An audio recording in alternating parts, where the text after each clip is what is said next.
Saudara, hari ini kita akan sama-sama belajar firman Tuhan. Beberapa waktu yang lalu saya ketemu dengan seorang pemuda, saudara.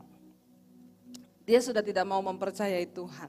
Ya, saya tanya, kenapa kamu tidak percaya Tuhan? Dia bilang, betapa banyak kepahitan hidup yang saya alami.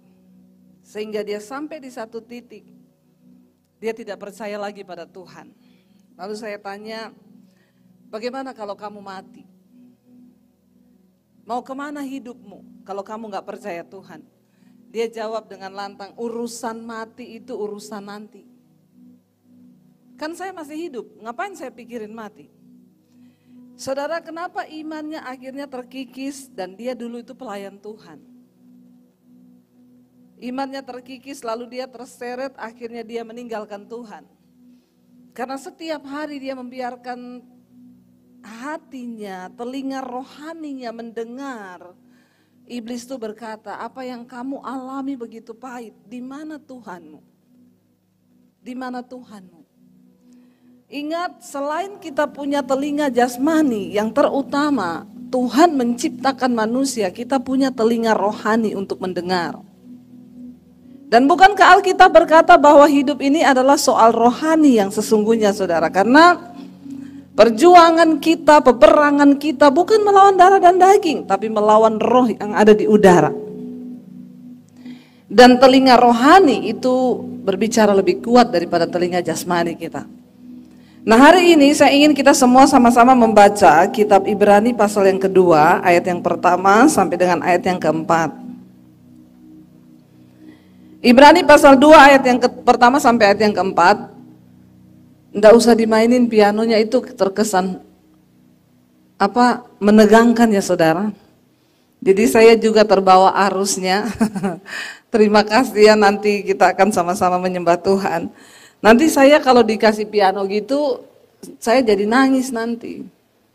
Jadi nanti khotbahnya nangis terus ya.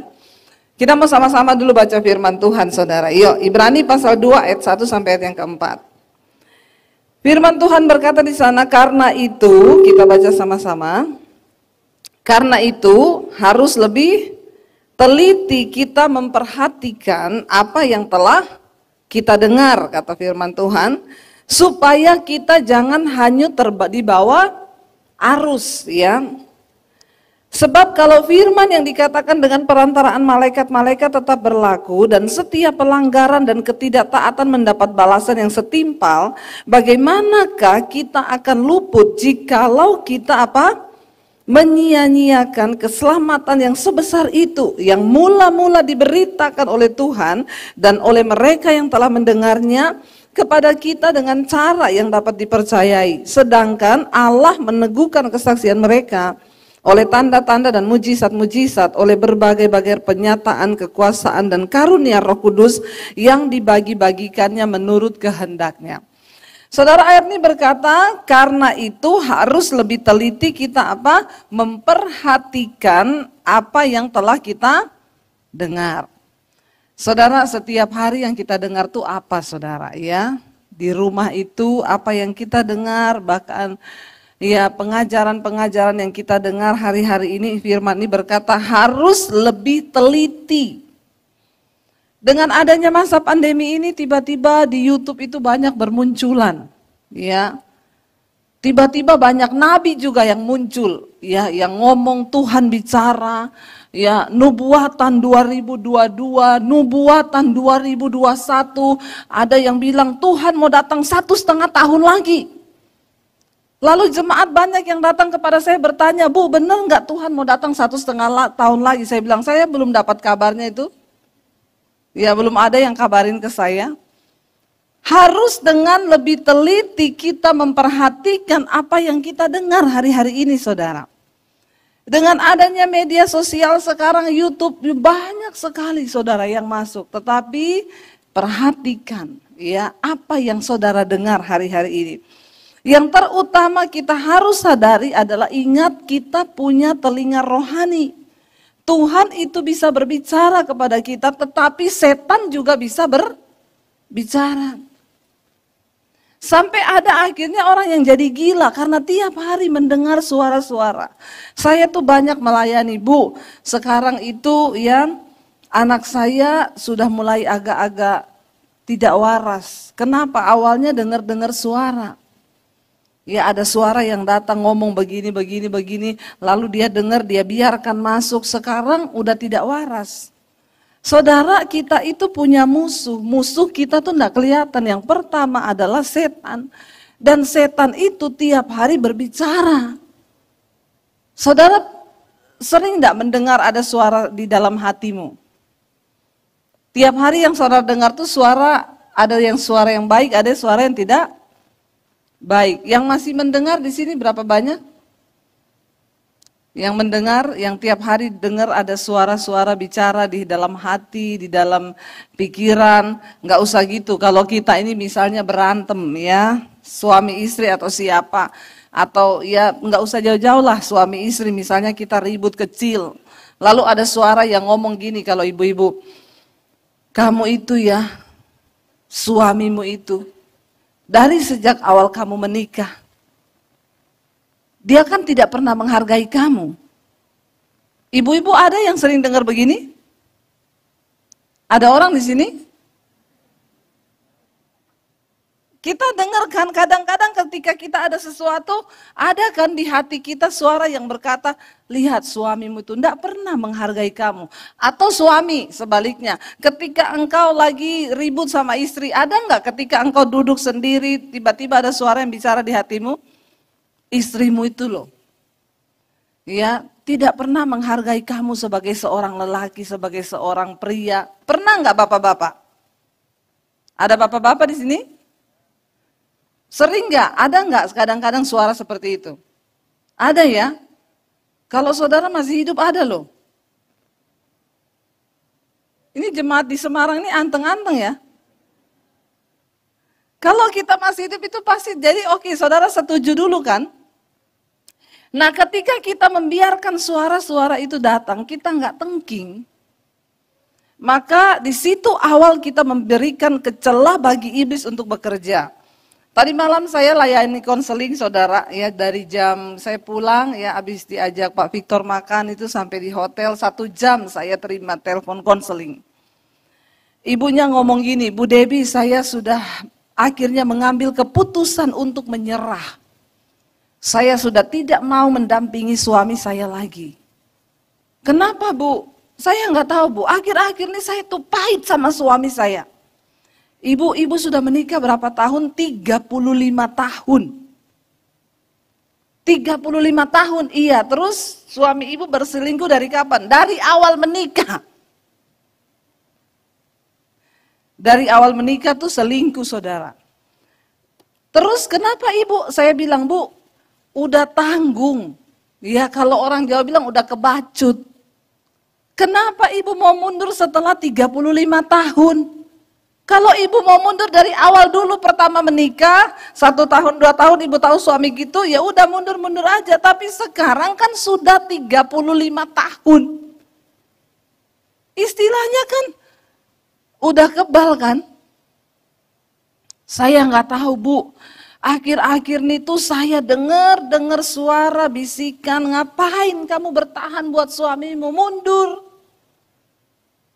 Udah tinggalin dia, bahkan dia bilang, saya udah bilang ke suami saya, kalau kamu mau menikah sama perempuan itu, saya persilakan. Oke, saya setuju.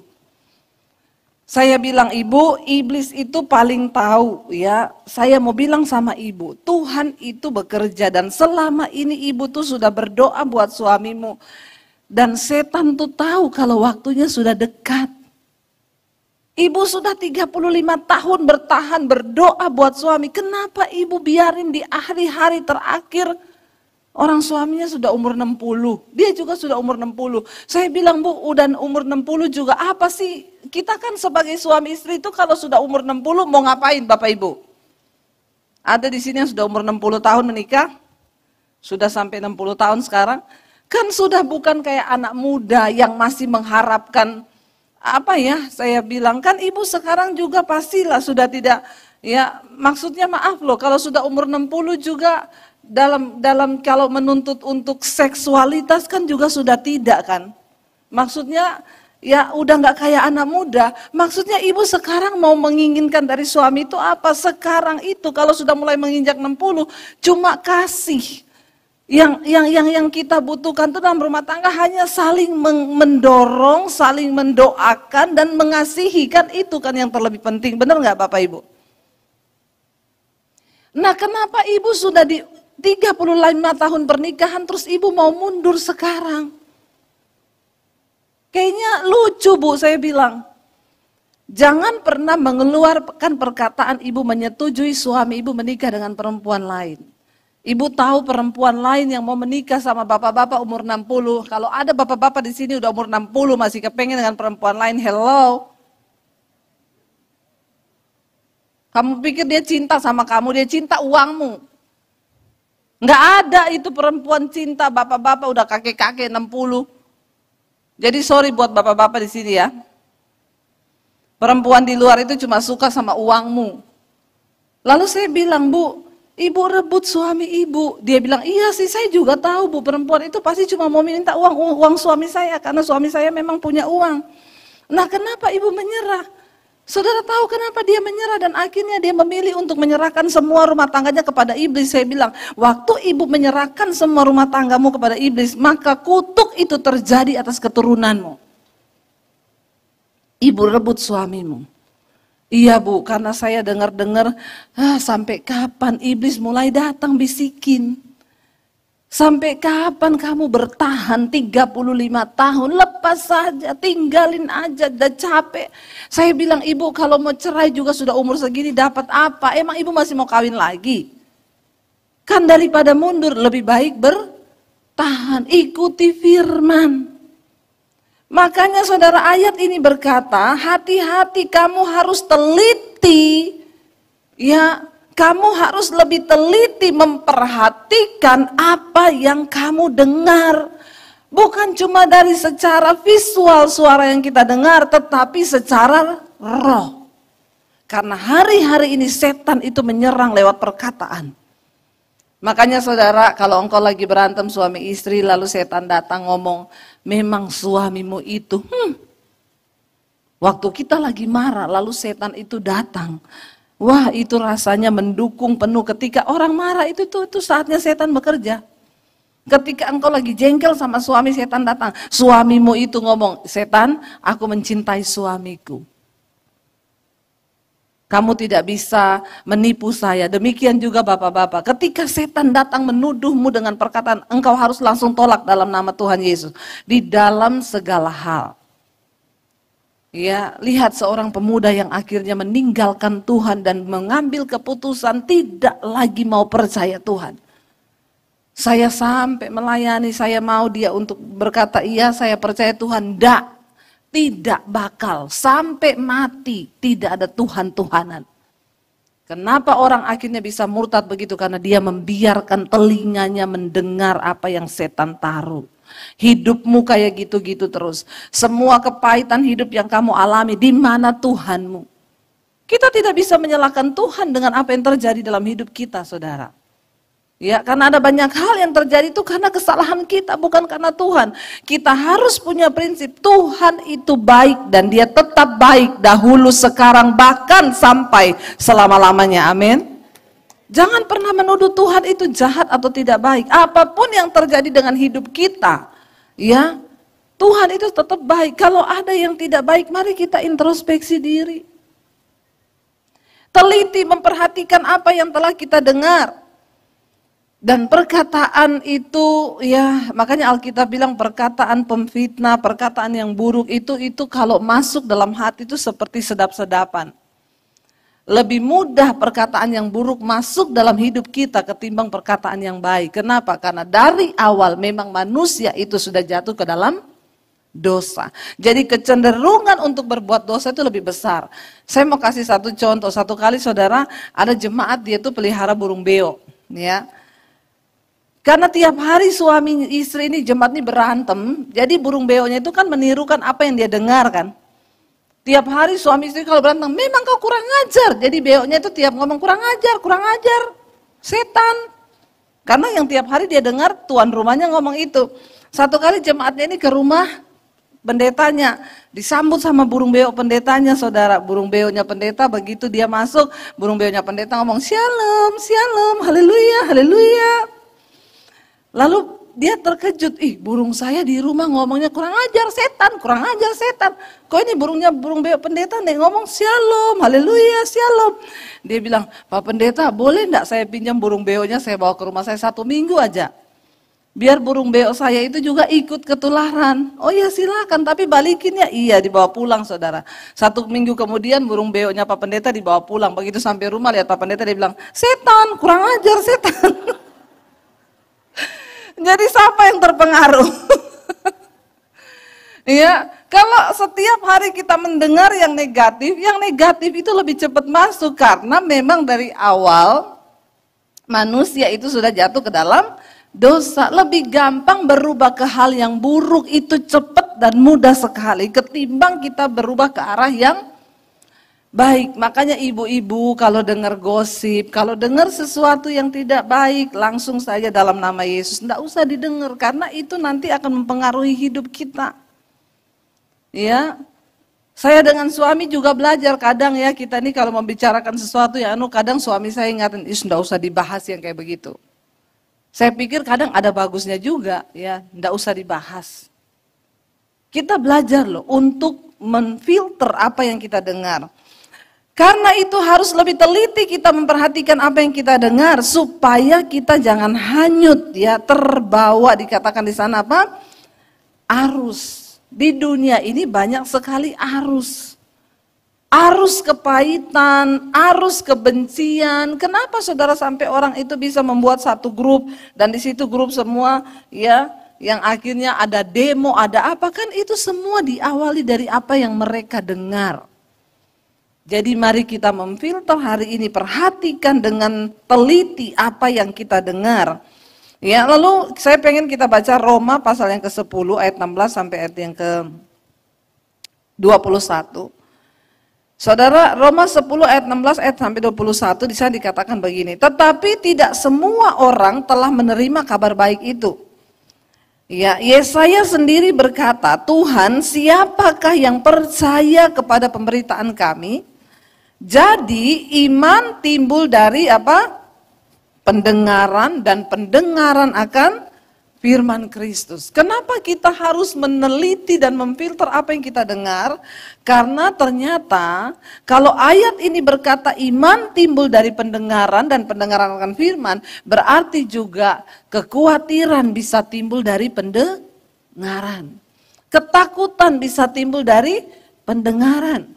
Semua hal-hal yang buruk juga bisa timbul dari pendengaran, tergantung kepada apa yang kita dengar. Terutama bisikan-bisikan setan. Saya nggak tahu, ketika saya berdoa Tuhan, apa yang harus saya sampaikan buat jemaat di sini?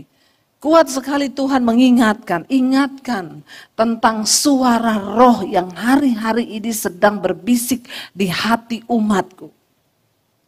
Saya tidak tahu bisikan apa yang kita dengar, tapi mari kita mulai belajar.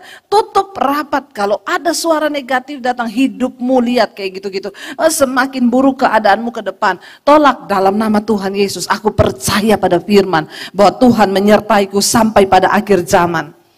Jangan biarkan saudara. Kenapa? Karena ternyata kemurtatan itu bisa terjadi waktu kita membiarkan suara-suara roh itu berbicara. Bukan Roh Kudus loh.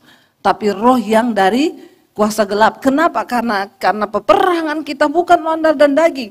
Di sini dikatakan saudara, ya Yesaya juga pernah ragu. Dia berkata, "Tuhan, siapa yang akan percaya kepada apa yang kami beritakan tentang Engkau?" Jadi iman timbul dari pendengaran dan pendengaran akan firman Kristus. Kalau iman saja bisa timbul karena pendengaran, berarti ketakutan juga bisa timbul karena pendengaran. Mendengar berita-berita hari-hari ini yang tidak pernah baik kita dengar lalu kita simpan. Makanya hari ini banyak dengar firman, banyak baca Alkitab, banyak naikkan pujian penyembahan. Perkatakan firman. Kenapa Tuhan berkata kepada Yosua, perkatakan kitab Taurat ini siang dan malam, supaya engkau bertindak hati-hati sesuai dengan apa yang tertulis dalamnya. Kenapa kita harus perkatakan firman? Supaya telinga kita bisa mendengar. Karena iman timbul itu dari pendengaran akan firman Kristus. Bagaimana mungkin iman kita kuat? Engkau tidak pernah memperkatakan firman. Bagaimana imanmu mau naik? Engkau tidak pernah mengucapkan firman. Ya, ayo perkatakan. Ketika engkau khawatir, ketika engkau takut, perkatakan firman, ucapkan firman. Firman Tuhan itu berkuasa, bahkan bisa menciptakan yang tidak ada menjadi ada. Saya selalu bersaksi, saudara, memasuki pandemi ini ada banyak ketakutan di benak saya. Mungkin saudara yang sudah mengikuti saya sudah tahu, berkali-kali saya saksikan.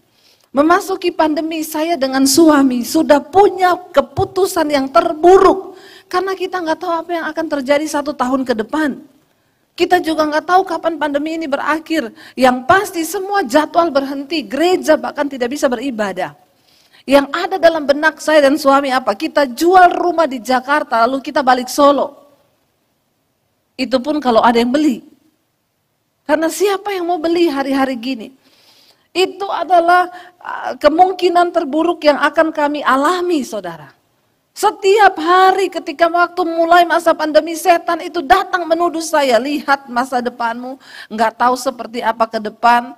Ya bahkan engkau akan berkekurangan. Ya udah, jual rumah, balik ke Solo. Kita tidak tahu akan hidup bagaimana. Tapi saya bilang begini, tiap kali setan bisik, saya baru bangun pagi, melek mata. Itu setan duluan ngomong. Hidupmu ke depanmu bagaimana loh, ini masa pandemi loh. Saya langsung perkatakan, iblis, aku telah melihat banyak penyertaan Tuhan di masa-masa yang lalu. Saya pernah melewati yang lebih buruk dari ini. Dengar ya iblis. Dan aku percaya Tuhan yang aku sembah itu Tuhan yang tidak pernah berubah. Keadaan boleh berubah, tapi Tuhanku tidak pernah berubah. Aku akan tetap mempercayai Tuhan.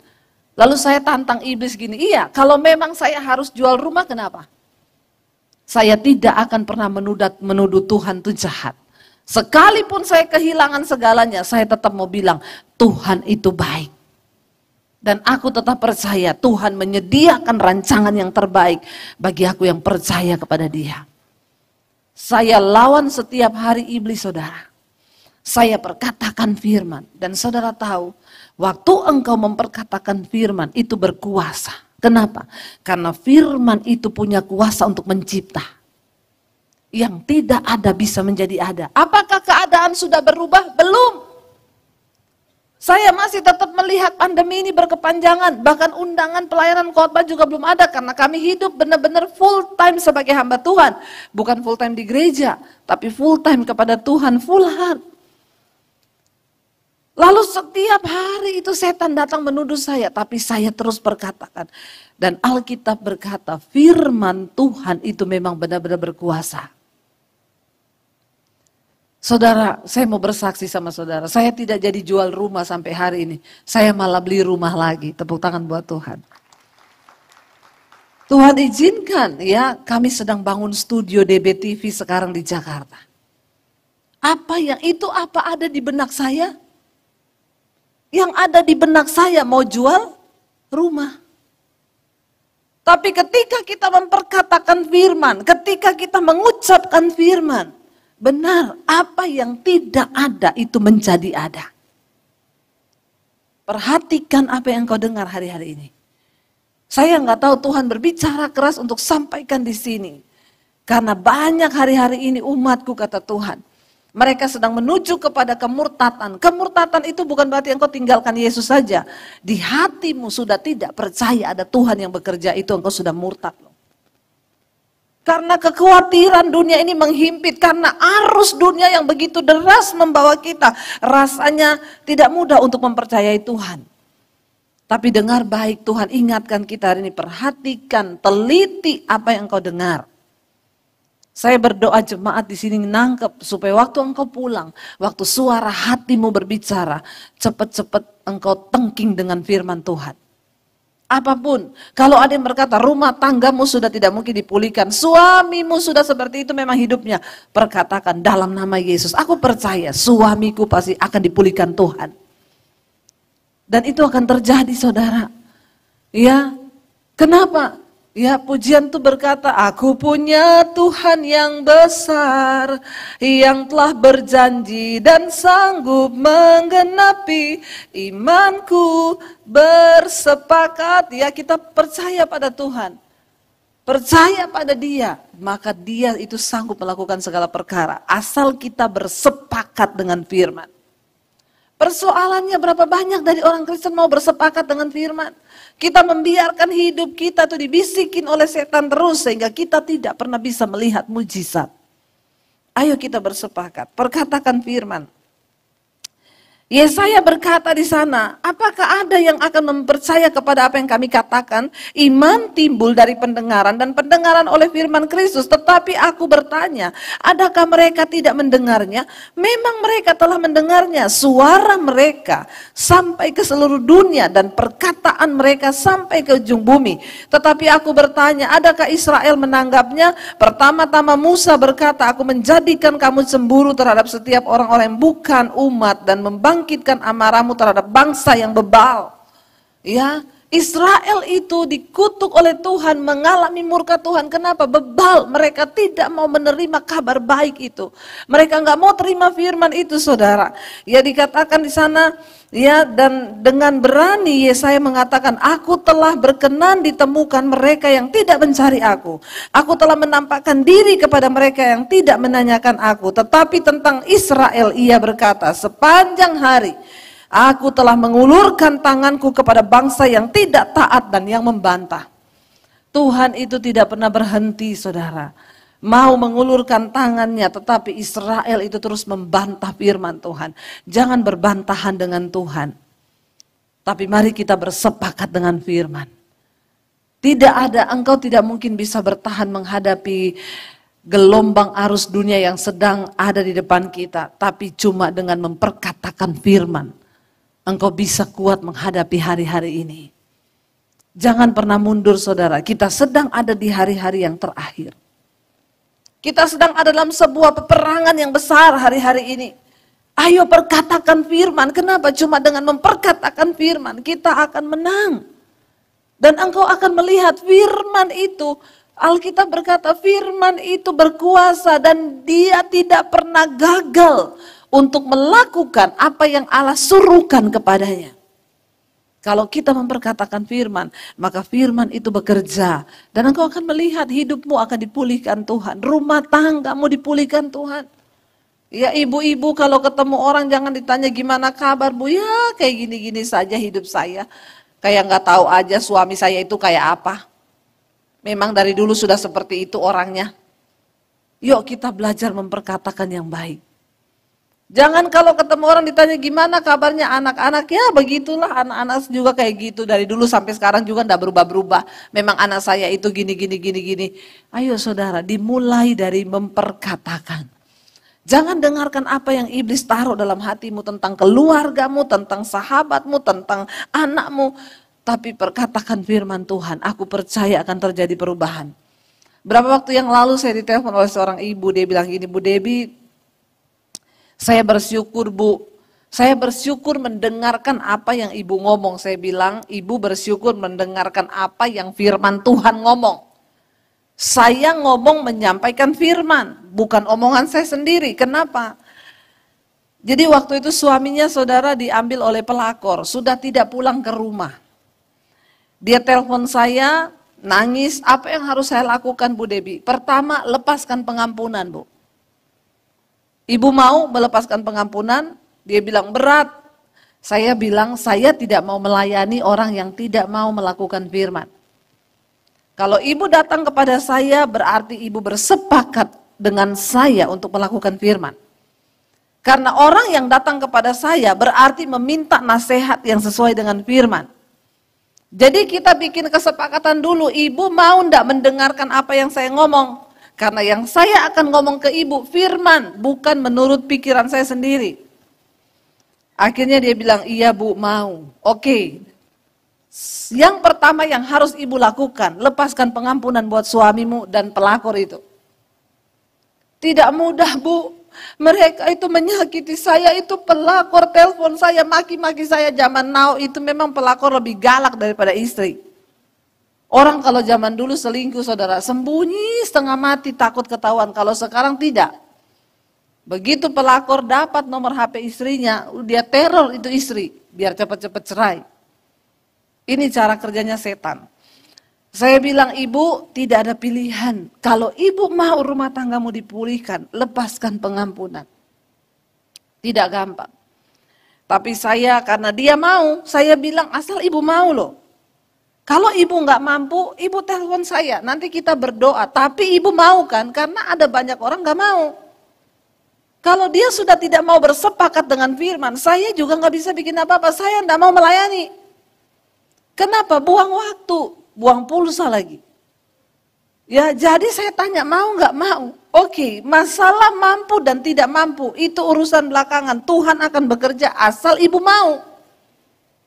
Karena Alkitab berkata apa yang tidak sanggup kita lakukan karena keterbatasan kita sebagai manusia, itu akan dilakukan oleh Allah dalam diri kita.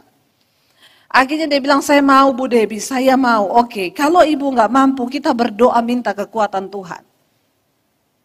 Beberapa kali saya menuntun dia berdoa, saudara. Di saat dia sakit hati, saya bilang, ibu kalau ibu nggak lepaskan pengampunan, ibu akan mengalami banyak penyakit. Orang itu kalau banyak kepahitan, saudara, senyum aja susah. Ya, omongannya juga berat. Lalu akhirnya dia mulai mau melepaskan. Lama-lama dia telepon itu sudah bisa tersenyum. Ya, dia bilang, iya Bu, saya kalau ingat pelakor itu kasihan justru. Dari benci berubah menjadi kasihan.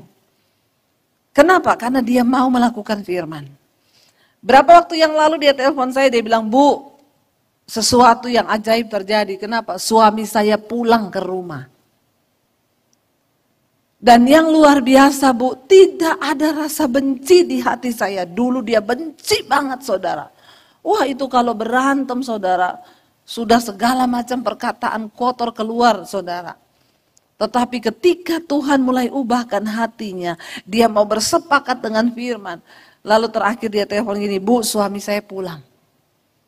Waktu dia pulang, tidak ada rasa benci di hati saya. Yang ada itu belas kasihan.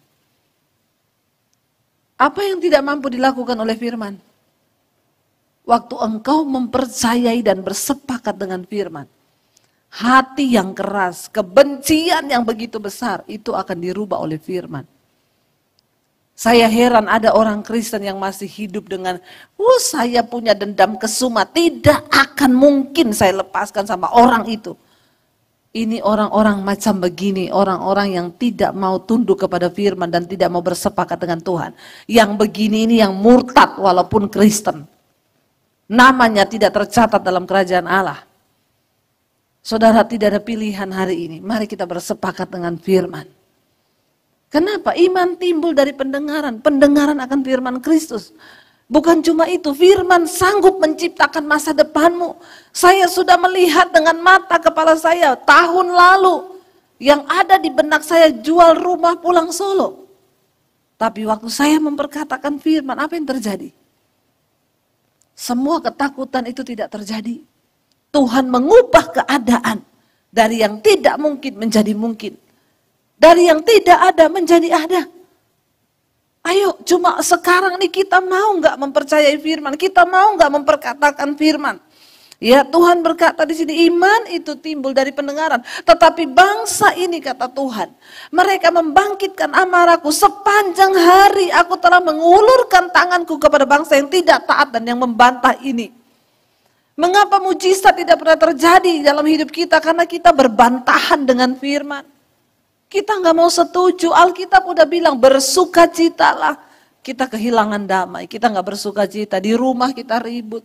Kita berantem suami istri.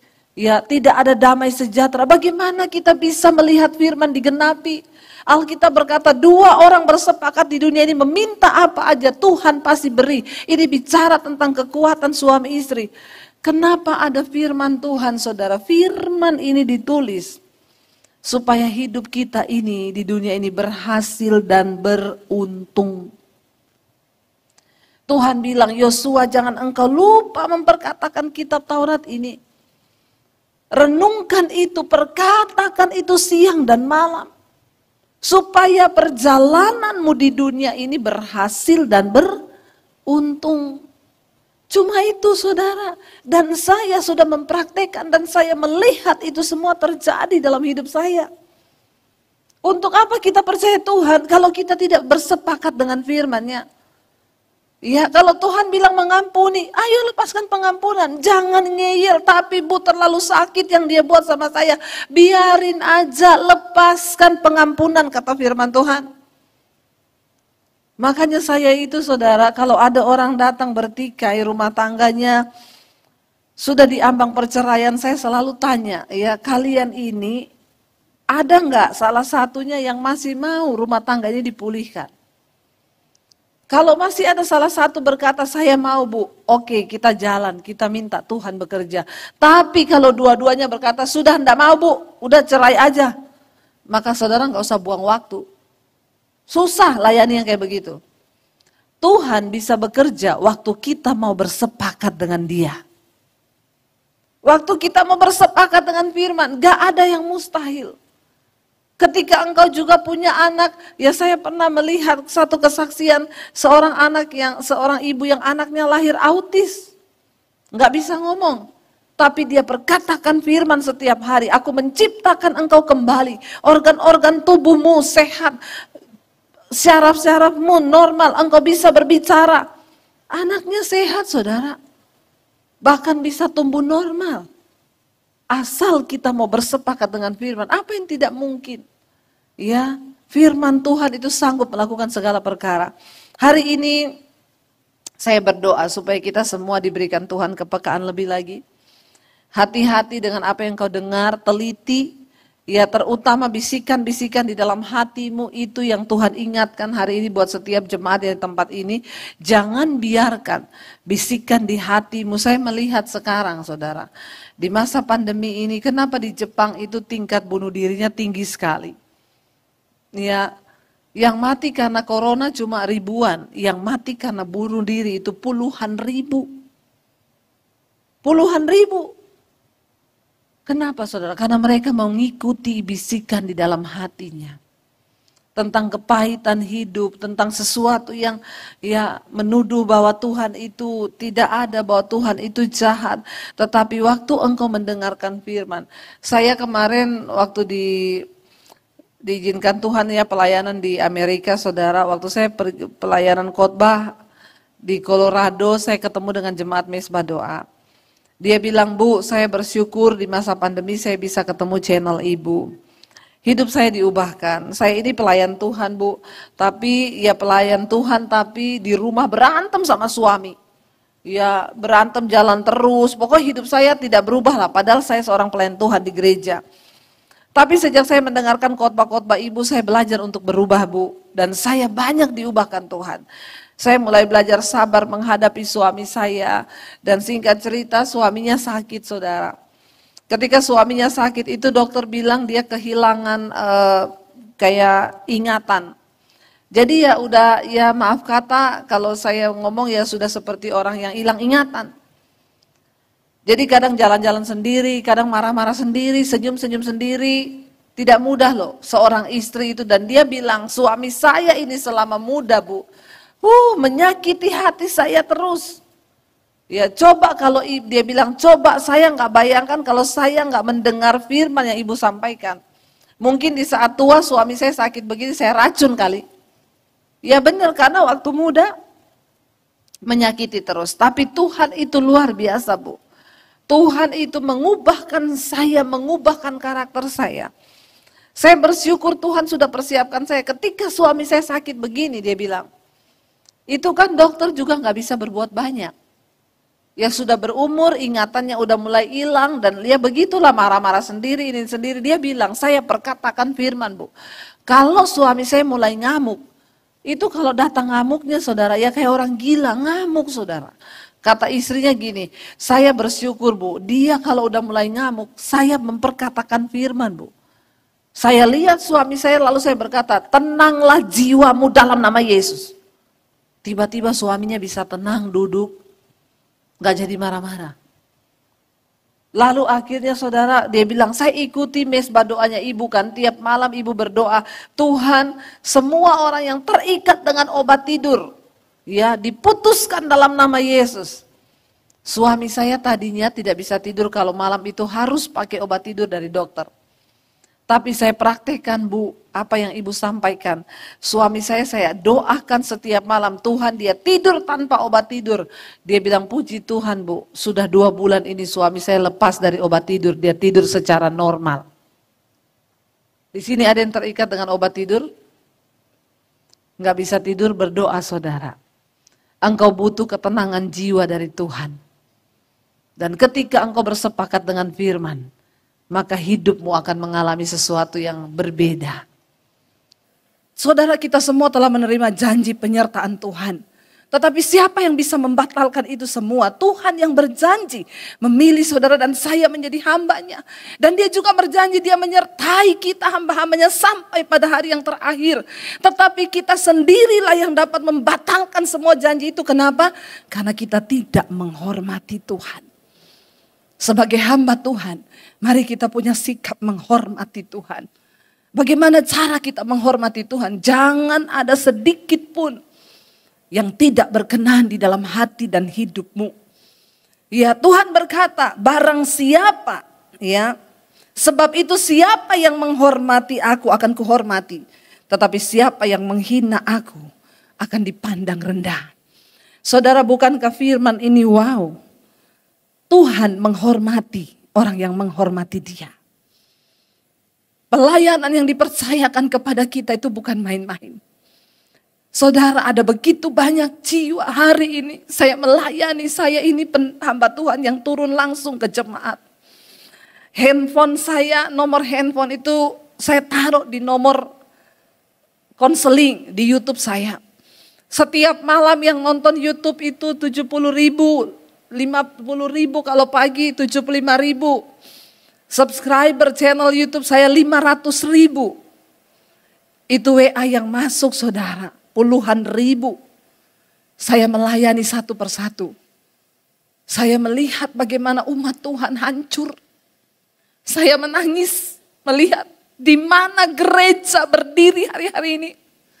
Di mana para gembala, di mana pendeta-pendeta. Saya menerima konseling jemaat, rumah tangganya hancur, anak-anaknya saudara hidup di dalam kenajisan. Bahkan bukan cuma itu, ada istri pendeta yang menghubungi saya. Mumpung ini saya di depan pendeta semuanya. Dia bilang, Bu, suami saya berselingkuh. Dia seorang gembala. Saya bilang, Ibu sudah bicara? Sudah. Saya makanya heran, suami saya ini tidak pernah khotbah tentang kekudusan. Saya selalu bilang, Pak, khotbah tentang kekudusan. Umat Tuhan membutuhkan firman itu. Dia bilang, gak usah. Dia khotbah yang enak-enak. Janji-janji, berkat, dan berkat. Tidak pernah menemplak dosa. Apa itu yang jatuh? Biasa aja, Pak, gak usah ngamuk. Lagi tegang ini. Ya.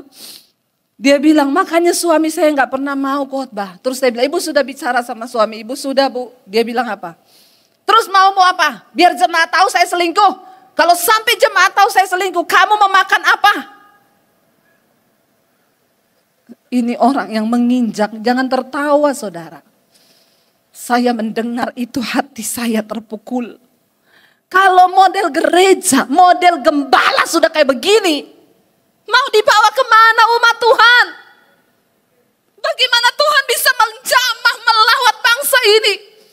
Bagaimana gereja bisa menjadi kepanjangan tangan Tuhan yang membawa pemulihan?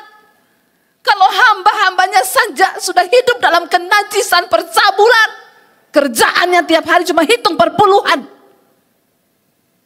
Itu sama dengan Imam Eli. Kerjaannya cuma makan daging persembahan, dimakan sendiri saudara. Pak Victor, siapa suruh undang saya? Ini kesempatan saya bicara. Tuhan memberkati pelayananmu. Bagaimana engkau menghormati dia? Tapi Bu, ada gereja yang tambah besar, padahal gembalanya selingkuh. Dia punya gedung mewah, dia punya jemaat ribuan. Biar mereka akan berdiri di hadapan tahta pengadilan Kristus satu saat nanti. Tidak ada yang terluput, saudara. Jangan menipu diri. Kita bisa tipu jemaat. Kita bisa tipu istri, kita bisa tipu suami. Tapi engkau tidak akan pernah bisa menipu Tuhan. Apa yang dituntut dari pelayanan kita sebagai hamba-hamba Tuhan? Pada akhirnya kita menjadi orang yang dapat dipercaya oleh Tuhan. Mending tidak usah pelayanan kalau engkau hidup dalam dosa. Tuhan mencari orang-orang yang hidup kudus untuk membawa kegerakan. Jangan bicara lawatan. Jangan bicara kita akan membawa lawatan Tuhan. Bagaimana kalau hidup kita saja tidak di dalam lawatan Tuhan? Omong kosong, saudara. Mari kita buka mata kita. Ayat ini dengan jelas berkata, siapa yang menghormati Tuhan, dia akan dihormati Tuhan. Kalau Tuhan sampai berkata dia menghormati kita, apakah dia tidak akan menyertai pelayanan kita? Apakah tidak akan terjadi penuaian jiwa? Ingat loh saudara, kita diberikan tanggung jawab. Bangsa ini semakin berjalan, dunia ini semakin gelap. Dosa begitu sekarang menjadi hal-hal yang biasa di depan dan di sekeliling kita. Siapa yang masih mau berjalan di dalam kekudusan? Siapa? Saya pernah ada di dalam satu pelayanan, membawahi tim PPW. Saya berkata kepada tim PPW, setiap hari Senin kami ada kul bersama. Saya bilang, kita setiap hari Senin nyembah Tuhan, datang sama Tuhan. Karena dengar baik-baik, justru yang paling jauh dari hadirat Tuhan itu biasanya imam musik. Karena mereka sudah terbiasa di atas mimbar. Justru yang biasanya paling jauh dari hadirat Tuhan itu pendeta dan imam musik. Maaf loh saudara. Banyak jemaat yang imannya lebih jauh tinggi daripada kita para hamba Tuhan. Dan kita dituntut oleh Tuhan menjadi hamba yang dapat dipercaya. Saya pernah ngomong, kalau kita kita doa, kita cari wajah Tuhan. Jawabannya apa? Bosan Bu, masa tiap hari menyembah Tuhan terus? Sekali-sekali kita nobar lah, nonton bareng bioskop. Saya jawab gak bisa. Kita harus ada di dalam alam roh, kita harus masuk dalam hal-hal yang rohani. Gembalanya datang. Di depan saya mereka bilang, Pak sesekali ya kita gak usah doa, nobar aja. Pendetanya bilang, iya gak usah terlalu rohani-rohani lah, nobar aja tiap Senin. Gembala. Saudara, bagaimana gereja bisa berdiri menjadi mercusuar di tengah bangsa yang gelap? Bagaimana kita hamba-hamba Tuhan menjadi alat terang Tuhan di tengah dunia yang sudah semakin seperti ini. Kalau kita saja tidak menghormati Tuhan. Mari kita lihat bersama satu ayat firman Tuhan. 1 Korintus pasal yang keempat. Ayat yang pertama saudara. 1 Korintus pasal yang keempat ayat yang pertama. Kita baca sama-sama firman Tuhan berkata di sana 1, 2, 3. Demikianlah hendaknya orang memandang kami sebagai hamba-hamba Kristus yang kepadanya dipercayakan rahasia Allah.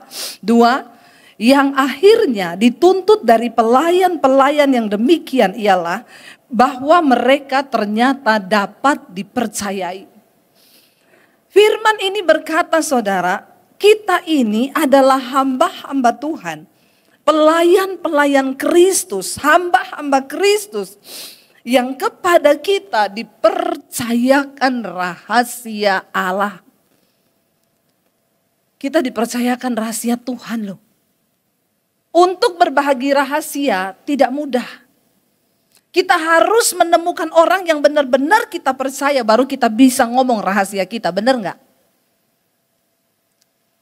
Saya tidak akan sembarang ngomong tentang rahasia saya kepada orang lain. Yang paling tahu hidup saya, nomor 1 Tuhan, kedua suami saya. Kenapa? Karena saya begitu percaya kepada suami saya. Tidak ada orang lain yang tahu hidup saya, bahkan orang tua saya tidak tahu. Kejatuhan saya, semua rahasia-rahasia pribadi saya, yang tahu nomor satu Tuhan, kedua suami. Karena dari awal pernikahan, saya tidak mau ada yang disembunyikan. Kita harus hidup dalam kekudusan supaya tidak ada celah iblis. Jadi saudara, bagaimana kita bisa mempercayakan rahasia kita hanya kepada orang yang kita percayai? Tuhan memberikan rahasianya kepada siapa? Orang yang bisa dia percaya. Ayat ini berkata, demikianlah hendaknya orang memandang kami sebagai hamba-hamba Kristus yang kepada kita dipercayakan rahasia Allah. Wow enggak saudara? Wow. Tuhan berbagi rahasianya dengan kita. Dia beritahukan apa yang mau terjadi ke depan. Waktu kita berdoa supaya kita terus berada dalam pergerakan Tuhan. Saya tidak pernah tahu akan ada pandemi di 2020. Tapi Tuhan sudah memberitahukan rahasianya kepada saya. Cepat ambil alih dunia media. Beritakan Injil kerajaan Allah. Saya tidak pernah tahu. Saya hanya melangkah dalam ketaatan, tiba-tiba 2020 lockdown. Bahkan orang tidak boleh beribadah. Saudara, Tuhan memberitahukan. Jangan terlena. Kenapa Eli kehilangan kepercayaan Tuhan? Karena dia sudah terlena. Tuhan sudah memberi bagian korban yang untuk dia nikmati. Tapi dia mau makan bagiannya Tuhan. Kita belajar sebagai hamba-hamba Tuhan. Jangan pernah berpikir saya ini pendeta kecil di gereja kecil, di desa kecil. Saya tidak bisa melakukan apa-apa. Desamu boleh kecil, gerejamu boleh kecil, tapi engkau punya Tuhan yang besar. Kita semua tidak ada apa-apanya tadinya. Saya ini siapa? Saya orang yang tidak punya apa-apa saudara. Bahkan untuk hidup saja susah. Tapi saya mau menjadi orang yang dipercaya Tuhan. Dan waktu kita dapat dipercaya oleh Tuhan, apa yang Tuhan tidak percayakan kepada kita? Contoh soal menabur. Jangan berpikir tunggu kaya baru menabur. Sering kali orang Kristen apalagi hamba Tuhan, kita lebih suka menerima daripada memberi. Padahal Alkitab berkata terlebih berkat memberi daripada penerima. Saya belajar mempraktikkan. Satu kali saya pelayanan saudara. Di satu tempat juga pertemuan hamba-hamba Tuhan di Sulawesi. Saya ketemu dengan beberapa hamba Tuhan waktu itu ya. Yang saya kenal di pedesaan. Mereka ya cukup kenal dekat, lalu ketemu saya minta nomor HP. Ya waktu itu ada 6 orang, minta nomor HP dong. Ada di antaranya menjawab, kita nggak punya HP Bu. Kenapa? Mau beli HP pakai apa? Kita ini perpuluhannya cabai, tomat, bawang. Saya yakin yang di sini, yang tidak punya HP ada di sini, pendeta yang nggak punya HP? Yang tidak punya HP angkat tangan. Memang karena nggak punya uang atau nggak ada sinyal Pak? Lo benar di daerah Bapak nggak ada sinyal? Ada banyak. Kenapa Bapak nggak beli HP? Kenapa? Oh satu HP dipakai berdua. Bagus biar nggak selingkuh.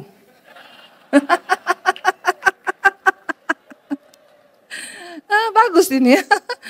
Bisa jadi wacana nih kita bisa pakai HP satu berdua. Wah Bapak luar biasa loh. Tapi Bapak pengen HP. Bapak maju ke depan Pak. Mana ketua panitianya? Ada voucher buat Bapak ini ya. Kasih satu voucher buat masih Maris Pak. Maju ke depan Pak. Haleluya. Tepuk tangan buat Tuhan Yesus. Di situ aja Pak, nggak usah naik ke sini. Iya, mana ya ketua panitianya kemarin ada satu voucher. Nah itu voucher 2.500.000. Tepuk tangan buat Bapak. Terima kasih, silakan duduk ya Pak ya. Ya nanti Bapak beli HP yang murah-murah aja ya. HP-nya 2 juta, sinyalnya 500.000 Pak. Ya, lalu saudara saya tanya sama mereka, loh jadi nggak pakai HP? Enggak Bu, beli HP dari mana? Kita ini persembahannya tomat, cabai, bawang. Saya bilang sampai seperti itu, iya. Tiba-tiba Roh Kudus ngomong sama saya, kamu harus berkati mereka. Dikasih nominalnya di hati saya. Waktu itu saya belum seperti sekarang ini. Kalau saya sekarang kan pendeta YouTuber ya. Puji Tuhan saudara ya, Tuhan memberkati. Saya kemarin diundang ke Amerika. Sampai di imigrasi Amerika ditanya, saya lihat orang di depan, dibuka semua dompetnya saudara. Saya bilang sama suami saya, aduh kenapa ya? Sampai digeledah semua dompet, disuruh keluarin dolarnya. Waduh, jangan-jangan nanti kita juga seperti itu. Karena di Amerika ini gak main-main. Suami saya bilang, tenang saya tenang. Begitu saya dipanggil ditanya, kerjaannya apa? Saya bilang YouTuber. Lalu suami saya tanya, ini konten kreator saya. Oh, di sini mau ngapain? Mau bikin konten. Imigrasinya ngomong, ajak saya juga dong syuting biar saya juga terkenal. Saya jawab, wani piro. Langsung lewat saudara, nggak ada dibuka-buka, nggak ditanya-tanya, lewat. Puji Tuhan. Ya waktu itu saya juga masih berkekurangan, masih pas-pasan. Uang saya pas-pasan. Tuhan bicara di hati saya, kamu berkati hamba Tuhan ini. Dikasih nominalnya itu 1 orang juta saudara, bukan ratus ribu. Saya tengking itu suara, dalam nama Yesus. Ini pasti suara setan. Kita kan sering begitu kan, hamba Tuhan. Ya kalau dengar Tuhan suruh langsung kita tengking. Tapi kalau dengar orang mau kasih duit dalam nama Yesus. Gitu kan.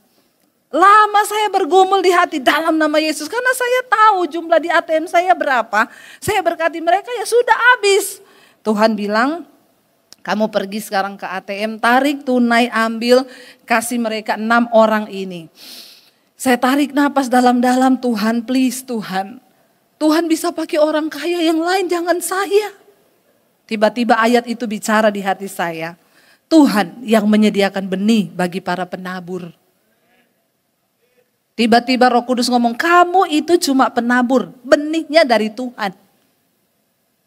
Tapi kan kita seringkali pintar khotbah. Begitu melakukan firman itu kan tidak semudah waktu kita khotbah kan. Amin apa amin? Ngomong aja sesama hamba Tuhan, gak usah ditutupi. Jangan ada dusta di antara kita. Ngomong gampang, khotbah gampang, melakukan itu tidak semudah. Tapi Tuhan cari orang yang bisa dipercaya. Saya taat, saya suruh antar ada anak di gereja itu. Bang, antar saya ke ATM dekat sini. Naik motor gak apa-apa bu, gak apa-apa biar cepet yuk. Sampai di ATM saya masukin kartu, saya tarik jumlah nominal itu ditulis di mesin ATM-nya. Uang di ATM ini tidak cukup dengan jumlah yang Anda tarik. Saya bilang, yes Tuhan tidak berkehendak. Iya kan? Akhirnya saya bilang, oke, kita pulang. Roh Kudus ngomong di hati, pergi ke bank. Tarik di bank. Saya bilang, saya tidak bawa kartu. Saya tidak bawa buku. Kalau tarik di bank biasanya pakai buku. Roh Kudus ngomong lagi, tidak, yang penting ada KTP. Saya agak ciut, saya bilang sama masnya, Mas, bank yang terdekat di sini, bank ini di mana? Di sini Bu. Oke, saya datang. Mbak, saya mau tarik tunai segini. Oh iya Bu, bawa buku sama ATM-nya. Saya cuma bawa ATM, bukunya saya nggak bawa, saya dari Jakarta. Tapi saya ada KTP. Oh ya udah nggak apa-apa. Mana KTP-nya? Iya, jadi saudara. Gelo saya, gelo. Lalu ditarik, keluarlah duitnya. Saya mampir di Indomart, saya beli amplop, saya amplopin. Lalu saya bagi pelan-pelan supaya tidak saling tahu. Kalau engkau memberi dengan tangan kanan, tangan kiri gak usah tahu. Gak usah ngomong-ngomong ke orang. Saya kasih pelan-pelan saudara. Habis itu sedih hati saya, sedih. Bukan seneng.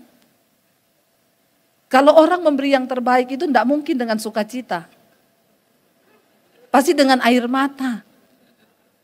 Bohong kalau saudara memberi dengan sukacita. Kalau saudara masih memberi dengan sukacita itu berarti belum yang terbaik. Kenapa? Kalau yang terbaik itu ada korban di sana. Ada air mata. Saya sedih habis ngasih itu saudara. Saya menoleh ke atas, saya bilang sudah Tuhan, puas.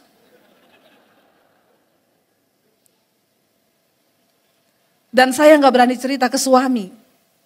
Karena memang suami saya itu udah bilang, Say, untuk menabur saya percayakan sama kamu. Ya, karena saya lihat kamu itu orangnya lebih peka.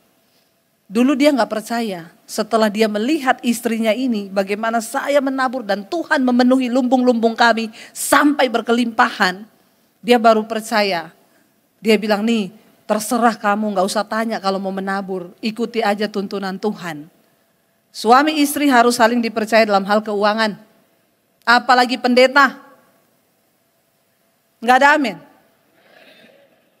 Pendeta jangan simpan uang di kaos kaki. Ya, sampai istrinya tanya, itu uang di kaos kaki merah, di sepatu yang situ uang apa? Kata suaminya, uang sial. Kenapa? Udah gua sembunyiin, lu temuin juga. Sial banget itu uang. Jangan ada dusta dengan masalah keuangan. Kalau engkau tidak dapat dipercaya dalam hal mamon, tidak mungkin Tuhan mempercayakan yang besar kepadamu, saudara. Kita bersyukur gereja ini, bikin acara ini, biayanya tidak sedikit, saudara. Tapi karena Tuhan beri hati. Saudara datang ke sini, ada yang disuruh bayar hotel? Ada yang disuruh bayar makan? Tepuk tangan untuk Tuhan Yesus. Gereja kayak begini perlu ditiru gereja-gereja besar di Jakarta. Mumpung kita di Semarang. Tapi ini kan didengar sama pendeta-pendeta besar yang uangnya puluhan miliar.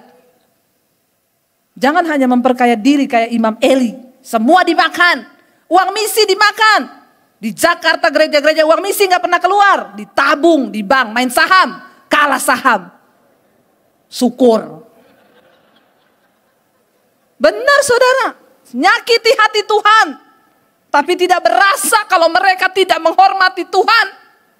Saya mendengar banyak uang gereja dimasukin saham. Bertobat pendeta-pendeta. Mumpung saya di depan pendeta kan. Jadi waktunya tepat, kalau saya khotbah begini di depan jemaat gak cocok. Benar saudara. Hajar saja ya, udah mau kiamat. Saya nggak peduli mau diundang atau tidak diundang. Saya sudah punya ladang pelayanan di YouTube. Yang nonton sampai di bangsa-bangsa. Penuaian sampai ke belahan dunia. Gereja membangun tembok-tembok, silahkan. Biar Tuhan saudara yang bekerja hari-hari ini. Terjadi kayak Imam Eli, dimakan semua. Uang misi puluhan miliar tidak pernah keluar. Membantu pelayanan gereja di daerah-daerah. Mana ada yang buka mata? Mana ada saudara? Ya, kita hormati Tuhan. Dari yang kecil saudara belajar. Yang Tuhan cari dari kita cuma bisa dipercaya. Akhirnya saya tabur itu uang saudara. Saya pulang, udah saya elus dada aja, terima kasih Tuhan. Engkau yang menyediakan benih bagi para penabur. Sampai di Jakarta pun saya gak cerita sama suami. Besoknya hari Minggu saya pelayanan di Jakarta. Di satu mall saya berkhotbah. Waktu pulang, saya sudah keluar buru-buru dari mall itu. Ada ibu-ibu kejar saya. Dia kejar, Bu Debbie sebentar Bu. Dia langsung masukin amplop di tas saya. Ada berkat dari Tuhan Bu. Sampai di rumah saya hitung berkatnya saudara. Persis dengan yang saya tabur dilebihin 10%. Wow. Saya mencucurkan air mata. Kenapa? Saya bilang Tuhan. Kalau kemarin saya tidak taat. Itu berkat untuk pendeta-pendeta di desa. Saya ini cuma alat. Dilewatin tuh aja sama Tuhan. Pinjemin dulu uangmu. Tuhan tidak pernah berhutang. Saya mau bersaksi kepada saudara hari ini. Saya diberkati luar biasa. Hari ini saya dengan suami cuma berpikir apa yang harus kami lakukan Tuhan. Setiap bulan saya membantu hamba-hamba Tuhan di desa. Saya membantu sekolah-sekolah misi yang berkekurangan. Kami membantu pembangunan gereja-gereja di desa. Itu sekali transfer ratusan juta. Saya kalau mau beli tas LV 65 juta mikir. Baru mau beli Tuhan bilang beli buat batu bata sama semen di desa. Nggak jadi saudara. Sampai seperti itu kita harus belajar berkorban. Mengalahkan daging. Mematikan daging supaya kita dapat dipercaya sama Tuhan. Kita ini semua hanya alat. Waktu kita dapat dipercaya sama Tuhan, Dia buka pintu-pintu saudara. Tapi memang tidak mudah mencari orang yang dipercaya oleh Tuhan. Kenapa? Karena kita masih daging.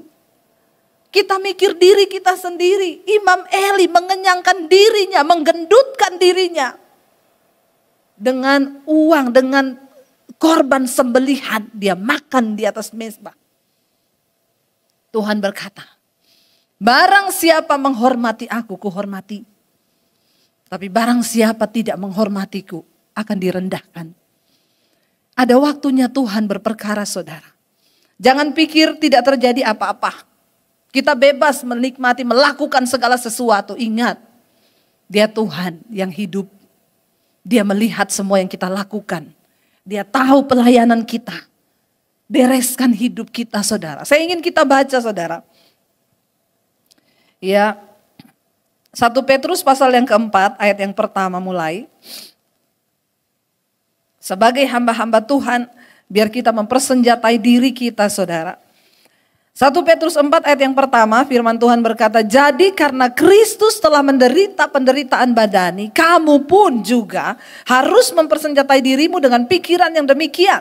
Karena barang siapa telah menderita penderitaan badani, ia telah berhenti berbuat dosa. Kebanggaan dari seorang hamba Tuhan itu penderitaan. Amin. Jadi di sini kalau ada yang belum menderita, saya doakan biar menderita. Loh kok salah sih Bu? Enggak salah, benar. Kita harus mengalami penderitaan. Kenapa? Semakin banyak kita menderita, daging kita semakin kecil. Dan kita semakin tidak tertarik dengan dosa. Kenapa? Karena barang siapa telah menderita penderitaan badani, ia telah berhenti berbuat dosa. Hanya satu hal yang bisa mengalahkan daging kita, menyusutkan daging dan keakuan manusia kita, yaitu penderitaan. Karena itu pemazmur berkata, aku menderita itu baik bagiku supaya aku belajar ketetapan Tuhan. Jadi jangan ada yang berpikir ikut Tuhan gak menderita. Menderita, kita harus menderita. Kebanggaanku, kata Rasul Paulus, adalah penderitaan di dalam Kristus. Dan aku terlebih suka menderita. Karena itu dia berkata, setiap hari aku ada dalam bahaya maut. Aku karam kapal, aku dipenjara, aku dianiaya, aku dipukuli. Karena nama Yesus. Kita belum seperti Rasul Paulus. Belum ada yang dipenjara karena nama Yesus. Belum ada yang dipukuli. Penderitaan ringan yang kau hadapi hari-hari ini sedang mengerjakan kemuliaan kekal yang nilainya jauh melampaui segala sesuatu yang ada dalam dunia ini.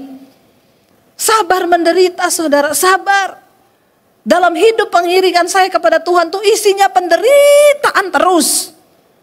Makanya ada yang bilang ketika pandemi ini tiba-tiba nama saya muncul di YouTube. Ada yang bilang ini pendeta dari mana tiba-tiba muncul gara-gara pandemi ada YouTube. Dia tidak mengikuti bagaimana Tuhan proses saya berakar ke dalam seperti pohon korma. Pohon korma itu, saudara, ketika dia ditanam ditaruh batu di atasnya. Supaya akarnya turun ke bawah mencari air. Dan ketika dia sudah menemukan air, barulah tunasnya tumbuh, batu itu dihancurkan. Setelah dia tumbuh, baru dia berbuah. Karena itu pohon korma itu sangat berkhasiat. Saudara yang pernah pergi ke Israel, kita kalau sudah lemah, pusing, makan satu korma, langsung berenergi lagi. Buah korma itu sangat memberikan kekuatan dan nutrisi bagi orang-orang yang memakannya. Harusnya hidup kita begitu. Bukan cuma itu, pohon korma sekalipun dia sudah mati. Kalau para musafir lewat di padang gurun mereka kehausan, mereka cari bekas pohon korma yang mati. Kenapa? Karena di bawah itu pasti ada air. Bayangkan loh, udah mati aja masih tetap jadi berkat. Amin. Biar hidup kita juga begitu. Saya bilang kepada anak-anak saya, satu saat kalau Tuhan panggil mami mati, mami bersyukur khotbah-khotbah mami di YouTube masih bisa jadi berkat bagi banyak orang. Sekalipun saya sudah mati. Kalau sudah waktunya, ya sudah kita pulang istirahat. Tapi kalau Tuhan masih kasih kita waktu, ayo kita bekerja sungguh-sungguh selama masih siang. Doa, saudara, tidak ada yang tidak bisa. Saudara jangan bilang saya di kota kecil. Doa itu dapat mengubah segalanya. Berdoa, ya, karena Kristus menderita penderitaan badani, kamu pun harus mempersenjatai dirimu dengan pikiran yang demikian. Ya, ayat yang kedua, baca sama-sama, supaya waktu yang sisa jangan kamu pergunakan menurut, tetapi ternyata penderitaan ini membuat kita juga bisa mempergunakan waktu sesuai kehendak Tuhan. Waktu yang sisa jangan kamu pergunakan menurut keinginan manusia, tetapi menurut kehendak Allah. Saya ini setiap hari bangun bertanya, Tuhan, apa yang harus aku lakukan lagi bagimu? Beritahukan kepadaku Tuhan, apa yang masih kurang yang harus aku buat bagi kerajaan-Mu. Saya terus merasa kurang, saudara. Kurang apa Tuhan? Tunjukkan Tuhan, siapa yang harus saya berkati? Apa yang harus saya lakukan? Tunjukkan kepadaku. Setiap hari itu doa saya kepada Tuhan. Tuntun saya melakukan apa hari ini? Kita sedang berpacu dengan waktu-waktu yang dipercepat. Lihat jiwa-jiwa sedang berjalan menuju kepada kebinasaan. Siapa yang akan menuntun mereka masuk kepada jalan kebenaran kalau bukan kita, hamba-hamba Tuhan? Ayat yang ketiga, sebab telah cukup banyak waktu kamu pergunakan untuk melakukan kehendak orang-orang yang tidak mengenal Allah. Kamu telah hidup dalam rupa-rupa hawa nafsu, keinginan, kemabukan, pesta pora, ya, dan penyembahan berhala yang terlarang. Kalau dihitung waktu kita hidup, saudara, saya sekarang usia mau masuk 48. Saya bertobat itu lulus SMA sekitar umur 19-20. 48, ya, saya bertobat taruhlah 20, saudara.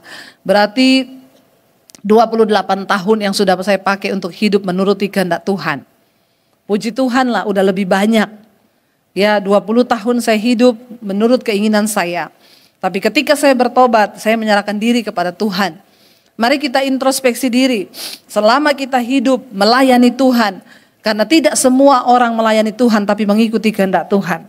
Banyak yang mengikuti kehendaknya sendiri, ya, kehendak dirinya, ya, sehingga dia memikirkan kepentingan dirinya sendiri. Tapi saya berdoa kita semua mau melakukan kehendak Tuhan. Ya, lalu dikatakan ayat yang keempat, sebab itu mereka heran bahwa kamu tidak lagi turut mencemplungkan diri bersama-sama dengan mereka dalam kubangan ketidaksenonohan yang sama. Dan mereka memfitnah kamu. Orang harus melihat perubahan di hidup kita. Apa yang membuat nilai plus kita menjadi hamba Tuhan, saudara? Orang melihat hidupnya berubah.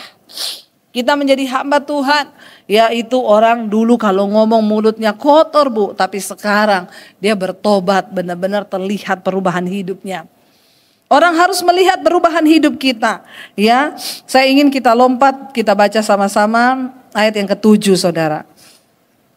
1, 2, 3. Kesudahan segala sesuatu sudah dekat. Karena itu kuasailah dirimu dan jadilah tenang supaya kamu dapat berdoa. Saudara ingat, kita sedang ada di masa-masa yang terakhir. Di waktu-waktu yang terakhir. Kita bersyukur di masa pandemi ini. Ya, kenapa saya tidak terlalu takut? Saya percaya di masa pandemi ini sudah ada satu jumlah tertentu yang memang harus dipanggil Tuhan. Itu yang saya percaya. Karena Tuhan yang pegang kendali atas segala sesuatu, bahkan atas nyawa. Makanya kalau belum waktunya kita mati, kita gak akan mati. Kita bersyukur sampai hari ini Tuhan masih kasih kita kesempatan hidup. Itu artinya apa? Tugas, tujuan, kehendak Tuhan belum selesai atas hidup kita. Tapi jangan pernah sia-siakan waktumu hari-hari ini. Mari terus bertanya, Tuhan, apa yang harus saya lakukan? Saya ini, saudara, tiap hari ya saya harus syuting 2 kali untuk program di YouTube saya. Saya khotbah tiap hari 2 kali. Kalau ketambahan begini, kalau di Jakarta 1 hari Minggu saya khotbah 4-5 kali. Kenapa, saudara? Orang tanya, Bu, ya ibu tidak capek, itu dari mana? Saya bilang dari Tuhan. Inilah pekerjaan panggilan saya. Memberitakan Injil, memberitakan kebenaran. Supaya orang yang mendengarnya beroleh kasih karunia dan diselamatkan. Dan saya bersyukur ada begitu banyak orang yang akhirnya memilih meninggalkan hidupnya, dosanya. Homoseksual, lesbian, orang-orang yang hidup dalam dosa. Yang mau membuka hati, kita tidak boleh membenci orang berdosa. Kita mengasihi orang berdosa. Tetapi bukan berarti di dalam ladang pelayanan yang naik di mimbar. Itu ada pengkhususan, Alkitab berkata, ada kriteria orang melayani Tuhan. Saudara, ayo kesudahan segala sesuatu sudah dekat. Apa yang harus kita lakukan? Yang pertama, kuasailah dirimu, jadilah tenang. Apapun persoalan yang sedang kita hadapi, mari kita berkata, aku mau kuasai diriku, aku mau jadi tenang. Supaya kita dapat berdoa. Kenapa? Karena doa itu adalah kekuatan di hidup kita. Mari kita menjadi orang yang dapat dipercaya oleh Tuhan. Dengan cara apa? Kita mematikan kedagingan kita. Menyerahkan semua hak hidup kita kepada Tuhan. Ambil Tuhan. Aku mau mengosongkan diriku supaya aku bisa penuh dipakai oleh Tuhan. Amin saudara.